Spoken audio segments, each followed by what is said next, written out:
Seja muito bem-vindo para a segunda parte do nosso vídeo sobre os maiores erros que os empresários cometem no seu dia a dia. Hoje a gente vai ver três pontos muito importantes.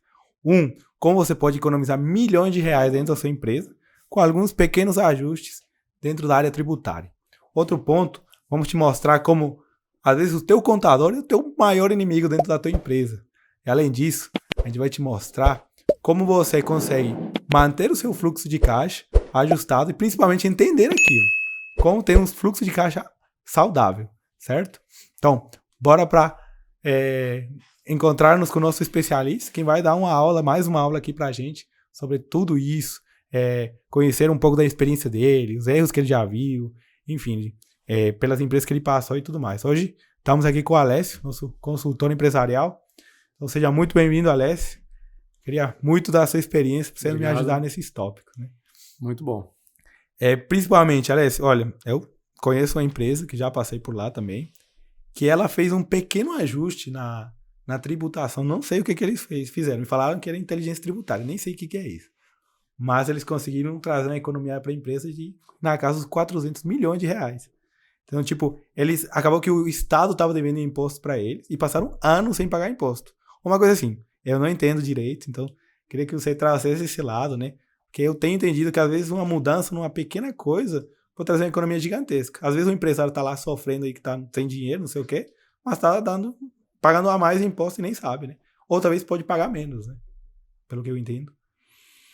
Bom, primeira coisa importante você analisar na questão tributária é que existe montante, né, valor, e existe percentual. Então, você citou aí um valor bem expressivo aí, né, que é 400 milhões. Com certeza, essa empresa é uma empresa de grande porte.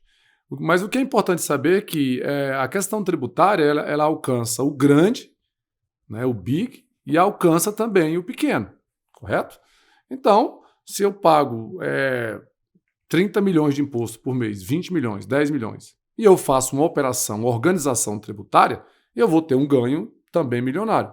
Se eu pago 10 mil por mês, se eu pago 30 mil por mês, se eu pago 2 mil por mês e faço uma organização tributária, você vai ter também uma economia de 1.000. Mas o importante é o percentual. Por isso que essa organização tributária ela alcança o pequeno, o médio e o grande empresário ou o grande contribuinte, ok? Falar de imposto no Brasil, para nós que somos tributaristas, né, é bom relembrar, em 93, né, 94, quando eu cheguei em Brasília, eu comecei a trabalhar no escritório de contabilidade. Né? Foi aí que eu tive o primeiro contato, né, com a parte, né, de nota fiscal, ICMS, a alíquota. Naquela época o CFOP, né, era 3 dígitos, né, hoje são 4 dígitos. Para quem não sabe, CFOP é o Código Fiscal da operação. Então, toda operação que uma empresa faz, saída ou de entrada, compra, venda, transferência, remessa, doação, bonificação, venda à ordem, não importa a operação, ela tem um código, tanto de entrada quanto de saída, e que seja no Estado, fora do Estado ou fora do país, que é a importação e a exportação. Mas, enfim, onde eu quero chegar? Todo esse arcabouço, ele tem regras, né? Então, quando se fala de tributo no Brasil, nós sabemos que o Brasil é um dos países com a maior complexidade tributária do mundo. Né? Estamos aí vivendo uma transição com o advento da reforma tributária, que, de certa forma, vai simplificar. Notícia boa, vai simplificar. Notícia péssima, vai aumentar. Então, no Brasil não se faz nada para reduzir imposto, né? Nós vemos aí as ações, né, de ambos os governos, né? Não se trabalha para reduzir, se trabalha para aumentar. Então, onde eu quero chegar agora, na sua questão? Nós trabalhamos, hoje eu falo, Bolívia, com 30 anos de contato, de experiência, e aí profundamente conhecedor, porque quem é tributarista não é só estrategista. Se eu for fazer um planejamento tributário para uma empresa de São Paulo, eu tenho que conhecer o regulamento de ICMS de São Paulo. Se ela for prestadora de serviço, eu tenho que conhecer o regulamento de ISS do município que está no estado de São Paulo, mas no município que é o prestador. Já o federal é nacional, ok? Imposto de renda, PIS, COFINS. Enfim, onde eu quero chegar? Nós precisamos entender as nuances e mostrar para aquele empresário pequeno, médio ou grande que ele pode organizar o negócio dele para economizar tributo. Então, planejamento tributário para poder organizar, e certamente foi o que esse seu essa empresa que você trabalhou fez. E aí eu vou falar o seguinte, ó. Vamos tentar colocar pontos.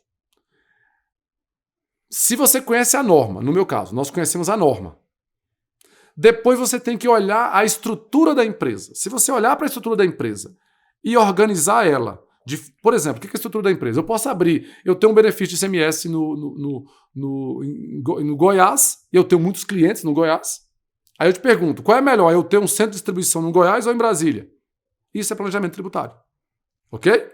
Então eu tenho um caso de cliente que compra muita pedra do Espírito Santo. E ele vende Tocantins, Brasília e vende Goiás. E aí?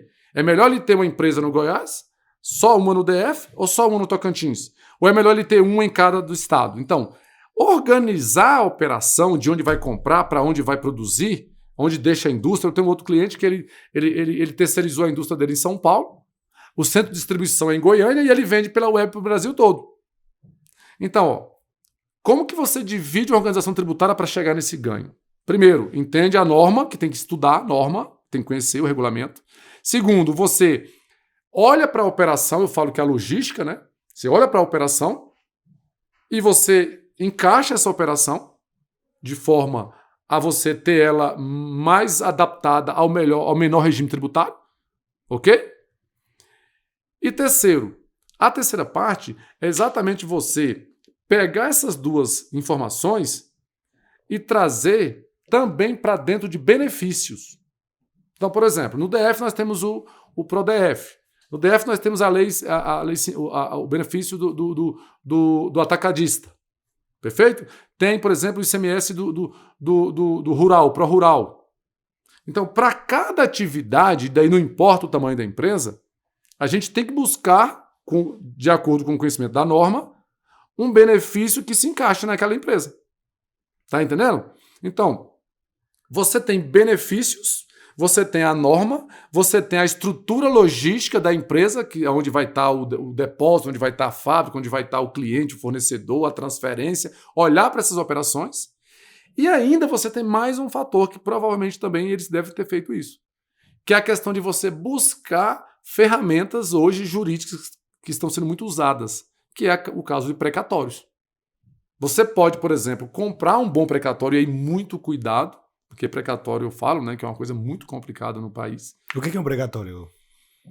O precatório, ele nada mais é do que um processo judicial que alguém, física ou jurídica, entrou contra uma entidade governamental. Então, digamos que você caiu um helicóptero do governo, do bombeiro lá em cima da sua casa. Você teve um prejuízo. Isso é um precatório de natureza indenizatória.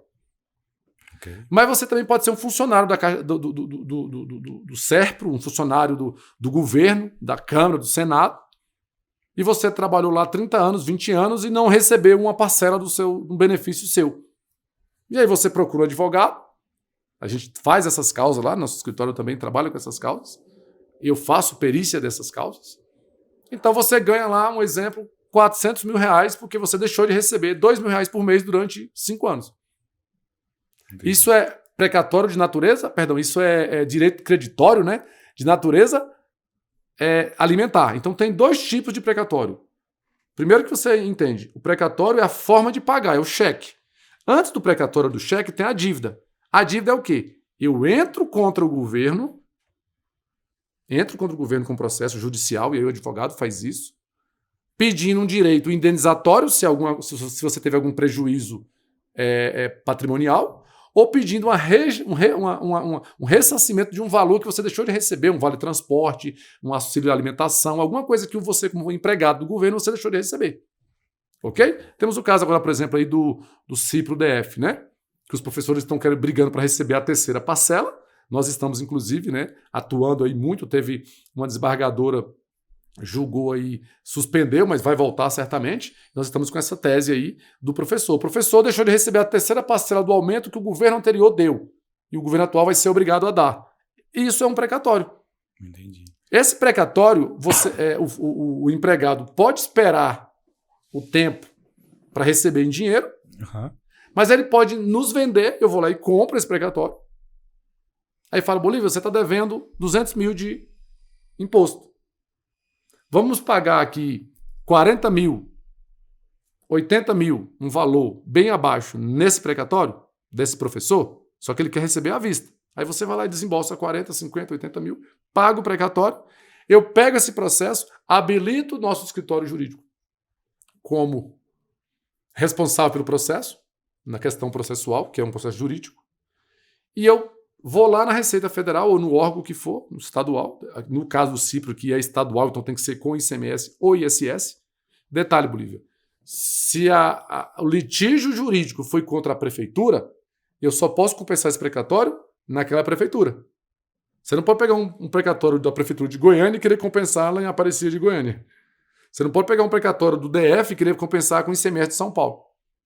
Já o federal, não. O federal, qualquer órgão federal de qualquer unidade federada no Brasil, você pode pegar eu trabalho no Tribunal de Justiça do Mato Grosso. Ganhei uma causa contra o Tribunal de Justiça do Mato Grosso. É federal? Você pode compensar imposto federal, PIS, COFINS, ICMS, IPI, com qualquer empresa de qualquer lugar do Brasil. Tá certo? Então esse é o processo. Então a questão tributária hoje, ela é bem...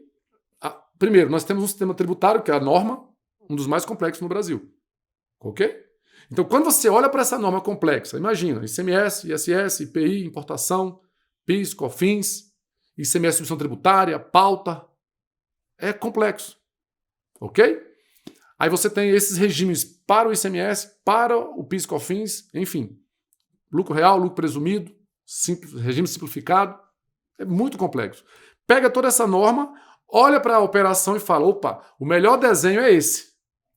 São várias peças que podem se juntar, né? Tipo, eu imagino isso como... Você mencionou um monte de coisa aqui agora e um monte de operação da empresa. Então, essa se encaixa melhor com isso? Talvez funciona assim ou eu tô sendo leigo?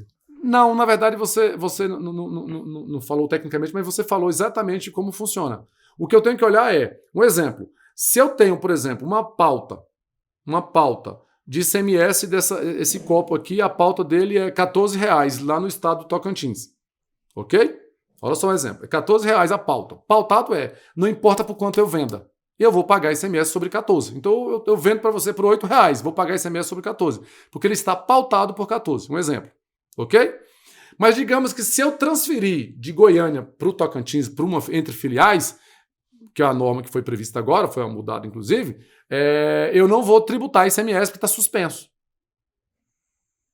Aí, tanto faz eu vender por lá, eu vou pagar pautado em 14, mas eu posso transferir de Goiás para lá, pautado em 14. Mas digamos que, se na transferência fosse tributado já diretamente pelo valor de transferência, para mim era melhor eu transferir.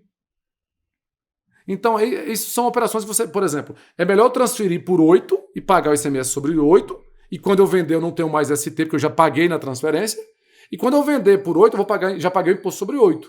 Se eu não transferir, eu vou vender pelo Tocantins e vou pagar sobre 14, porque está pautado em 14 lá. Então, isso é um tipo de decisão que você toma somente montando. É um quebra-cabeça, é um jogo de xadrez mesmo. O que eu te dei primeiro é um quebra-cabeça que as peças, ou seja, o peão, o rei, a rainha, o cavalo, quem são esses? Quais são as peças? O peão é o quê? A complexidade da norma, a operação, porque se a operação, você tem que olhar a operação, onde eu posso ter lembra que eu falei? Um depósito, uma filial, uma matriz, a operação. Aí entra a questão dos benefícios e, por último, a forma de pagamento, que esses são os precatórios. Entendi. Então, olhando para isso tudo, você monta esse xadrez e fala, olha, eu vou fazer esse estudo para você, olha o tanto que é complexo. E você estava pagando X, você vai pagar 30%.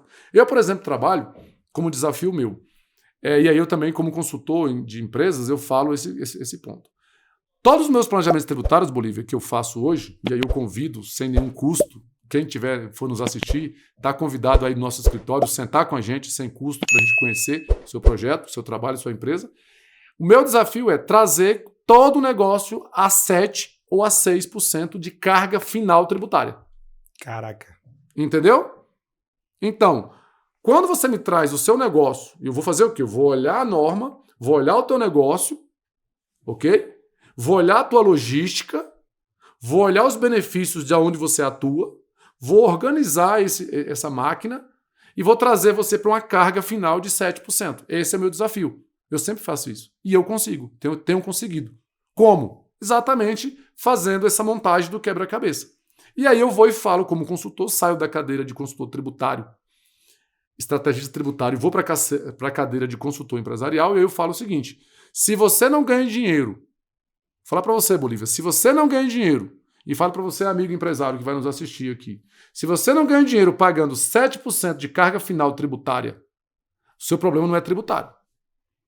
Seu problema pode ser custo, seu problema pode ser logística, seu problema pode ser o compras, seu problema pode ser precificação, seu problema pode ser meta de venda, seu marketing. Por isso que o nosso projeto, o Gestor 360, busca ajudar o empresário num todo. Por isso que nós vamos ter aqui, né, mais podcasts para ajudar os empresários num todo.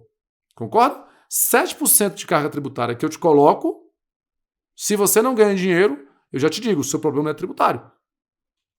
Porque o país ele vive de quê? Ele vive de imposto. Quem sonega vai preso. Então a gente não orienta ninguém a sonegar, a gente não orienta ninguém a deixar de pagar o imposto. A gente traz dentro desse arcabouço, monta esse quebra-cabeça, esse xadrez, para que você venha para uma carga.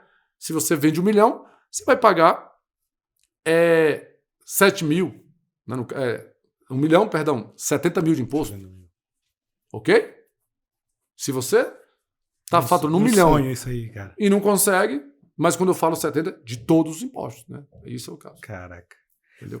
Anteriormente, Ale, você tinha falado, eu acabei te cortando na hora, mas você falou que tem que ter muito cuidado com o precatório. Por quê? Muito boa sua colocação. Eu brinco, né, na nossa empresa que nós trabalhamos com 3 produtos. Eu vou usar uma palavra até de baixo calão, digamos assim, mas uma palavra que dá para usar. Nós trabalhamos com 3 produtos, Bolívia, hoje no Brasil, que ele está prostituído. Eita. 3 produtos. Nós temos lá o RP, não vou falar sobre isso hoje, né? Vamos ter outros encontros sobre o sistema empresarial, né? Que é o RP. É um produto prostituído. Por quê? Todo mundo fala que tem RP. Todo mundo tem RP completo. Mas não é bem assim. Na hora de implantar, não funciona.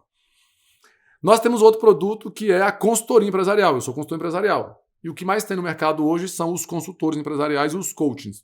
A pergunta é, o seu coaching, o seu consultor tem 30 anos vividos como gestor, e até hoje eu sou empresário, eu tenho empresas, eu trabalho como executor, eu sou consultor executivo, que eu falo, né, entre algumas empresas, vivo o dia a dia da dor do empresário, então é muita experiência, muito aprendizado e muita competência no sentido de estudo e vivência, ok? Não é achismo, então eu não sou um simples coaching, no sentido não que o coaching seja ruim, o coaching é bom, mas o seu coach tem competência, tem experiência, viveu, estudou, então... E o terceiro item que eu falo que é prostituído é o precatório. Vou explicar o porquê, agora cheguei na sua resposta. O precatório ele é complicado, imagine um lote, ok? Primeira coisa, o precatório é uma coisa que é de momento. Alessio, eu quero comprar um apartamento no centro de Brasília. Nem sempre vai ter, você não vai chegar lá e vai encontrar. Então você tem a intenção de comprar, e eu tenho que encontrar o produto para encaixar em você. Primeira coisa. Perfeito? Alessio, eu tenho uma dívida no DF. Eu vou ter que encontrar um precatório do DF para você. Perfeito? Uhum. Então eu tenho que encontrar um precatório para você. Só que para eu encontrar esse precatório para você, primeira coisa, qual é o teu poder de pagamento? Quanto que você quer de desconto? E o que aconteceu no Brasil? Que sempre, né, os malandros e as pessoas de má fé fazem. Eles pegam papéis podres, eles pegam documentos que são falsos ou já foram vendidos. Agora imagine, você tem um lote que não tem documento. Vamos lembrar aqui, né, de Brasília, há uns 10 anos atrás ou mais no passado, quando começou, né, a questão de muito fracionamento de chácara, o cara vendia o mesmo lote 5 vezes. Maior problema de precatório, Bolívia. Vender o mesmo lote 5 vezes. Hoje, por exemplo, graças aí, né, à regularização, e parabéns aí para os governantes, eles regulamentaram e quando você transfere até uma procuração, o cartório já registra aquela procuração. Então você não consegue mais vender o mesmo lote, que está vinculado ao IPTU, mais de uma vez. Mas no passado podia. Então o precatório, o que o cara faz? Ele pega aquele direito creditório, você, como eu te falei, que é um helicóptero, Deus o livre, né, na sua casa, você tem o direito para receber o GDF, você pega aquele direito creditório e você pega e vende para mim e eu compenso meu imposto. Aí vende também para João, João vai lá e dá a entrada para compensar. Como demora 1 ano, 2 anos, 3 anos, você vendeu para 3, 4. E lá na frente, na hora que encontrar, vai dizer, opa, esse precatório aqui já foi vendido, esse lote já tem dono. Nossa. E aí gera a confusão. Entendi. O que é importante? A gente usa muito o termo precatório, Bolívia, mas na área tributária, o direito creditório, que é o direito do processo, o que é direito creditório? É um direito de um processo já transitado e julgado. Então, se você entrou na justiça contra o GDF e ainda está em julgamento, esse processo não vale nada. Tá claro? Agora, transitou em julgado, no popular, não cabe mais recurso. Não dá mais para o advogado de defesa impetrar qualquer instrumento, qualquer remédio para mudar o status jurídico desse processo. O que você faz? Ele está transitado em julgado. Ele é um direito creditório. Mas o cheque não foi emitido. O cheque é o precatório. Entendeu? Então, o precatório é o cheque para pagar o direito creditório. Tá claro? Para nós, tributaristas que vamos compensar, necessariamente eu não preciso do cheque. Porque se o GDF vai demorar 2 anos para emitir o cheque, eu já compensei, eu já dei entrada para compensar o imposto. Se o GDF daqui 2 anos emite o cheque e fala que o cheque é para mais 2 anos, problema dele. Eu já dei entrada na compensação do imposto. Então, para mim, tributarista, o que importa é o processo estar transitado e julgado. Entendi. Tá claro? Agora, o que está acontecendo nesse momento com o precatório? Como está todo mundo comprando, e os fundos, porque o fundo compra para quê? O fundo compra para investir. Ele quer receber. Então, para o fundo, para quem investe, para quem compra para investir, aí sim, o cheque equivale. Entendi. Você vai comprar um precatório que não tem cheque ainda? Você não sabe nem quando ele vai ser pago? Não vale a pena, você vai esperar muito tempo. Ok? Já para nós, tributaristas, não. Para nós, o que importa é estar transitado e julgado. É lógico que também a gente compra ele com precatório, mas não faz tanta diferença. É até melhor comprar antes porque ele é mais barato. Se ele já tem o cheque, que é o precatório, ele é mais caro, porque já está com data de pagamento. Entendi. Tá entendendo? E aí o problema é aquele que eu te falei. É exatamente o brasileiro que é danado, né? Malicioso, né? Malicioso, e aí não é problema do precatório, é problema do brasileiro. É igual eu vi uma reportagem assistindo um podcast do pessoal lá de São Paulo essa semana, falando da informática, da tecnologia. O problema não é a tecnologia, o problema é o bandido que usa a tecnologia. Não é? Então, o que tem que fazer é prender bandido e melhorar o sistema. Então, a mesma coisa de precatório. O que eu digo sempre, para fechar essa parte de precatório? Nunca compre um precatório sem sentar na mesa e falar com o dono do precatório, ou então um advogado, um contador seu que você conhece, que você sabe que ele é sério, que ele paga as contas, que ele tem patrimônio. Não adianta você, Bolívia, confiar num contador que não tem patrimônio, não tem dinheiro. Não adianta você confiar num contador, num advogado que ele é quebrado. Porque se ele te der um prejuízo, ele não vai arcar, porque ele pode até ter a intenção, mas ele não tem condições. Para pagar a conta não basta ter vontade, tem que ter condições. É, e você tocou agora numa dor, acho que de muita gente, cara. E assim, no meu ramo, que é o marketing, cara, tem muito profissional que tá queimado. Eu fico... na verdade, eu fico muito feliz quando chego numa empresa e começo a falar mal do marketing, porque eu me sinto diferente. Mas a realidade é que é uma área muito queimada. Só que outra que eu escuto que é tão queimada quanto, né, é a galera da contabilidade, né? E assim, eu sou um cara que eu adoro números. Eu respiro, vivo números. Porque eu acho que os números falam, né? Então eu acho que o contador que tá ali administrando vários números da empresa é um cara que pode trazer vários diagnósticos, né? Às vezes o empresário nem sabe, mas o culpado de tudo, às vezes é ele, né? Então, olha, se eu queria te perguntar, o empresário, na hora de escolher um contador que preste, que vai fazer um serviço direito, o que ele tem que olhar antes, sabe? Você falou agora, por exemplo, do advogado, enfim, mas olhando para o contador, qual o sonho de um contador, o sonho de contador perfeito? Como seria ele? Boa pergunta, o sonho de contador perfeito, né? Bom, primeiramente, para falar de contabilidade, a gente tem que olhar, né? Eu vou olhar para o passado, quando eu estudava ainda, fazia faculdade, nos anos 90. Veja só, existe um ciclo negativo, certo?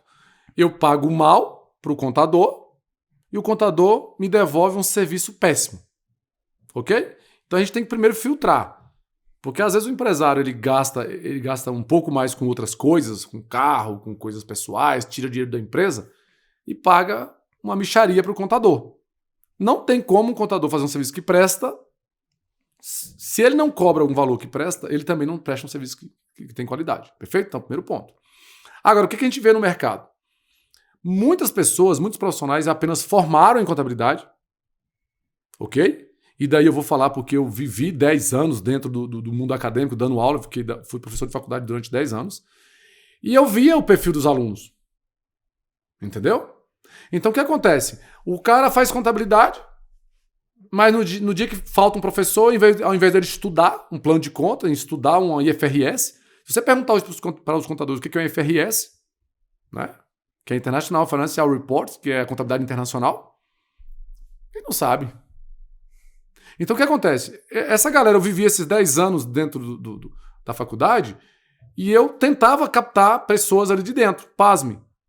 De 40, 50 alunos de uma sala, eu encontrava um ou dois que mostravam interesse a ponto de eu convidar ele para trabalhar comigo em algum projeto. Porque eu sempre estou contratando gente nos projetos, como consultor, como na época eu era diretor de empresa ainda. Então, primeiro ponto. O brasileiro, por natureza, por cultura, por natureza não, né? Por cultura, ele é preguiçoso para estudar. E o contador não é diferente. Quais são as duas profissões que eu mais respeito no Brasil hoje? Eu respeito o médico, que é 90% dos médicos são competentes. Bem pouquinhos são picaretas aí, faz alguma coisa errada. E o advogado. E eu vivi isso, né? Na faculdade de Direito, na faculdade de Contabilidade, eu vi essa diferença. Direito um pouco mais abaixo. Só que quando você olha para o órgão também, o CRM e a OAB, são entidades muito fortes. Quando você sai do CRM e sai da OAB, você vê entidades mais fracas. Por exemplo, o CRC. O CRC, ele não propõe assim, muitas mudanças, muitos ajustes, que ajuda essa melhoria do processo no quesito de preparar o contador. Então eu vou chegar lá onde? O que nós temos hoje é um caminhão, um volume alto de profissionais formados em contabilidade, mas que durante ínfimos 4 anos, ele não se dedicou para estudar, ele não é tributarista, ele não é um contador que fecha um balanço. Chega para 10 contadores e pergunta, você sabe fechar um balanço? 9 vai dizer que não sabe. Você sabe o conceito de débito e crédito? 9 vai dizer que não sabe.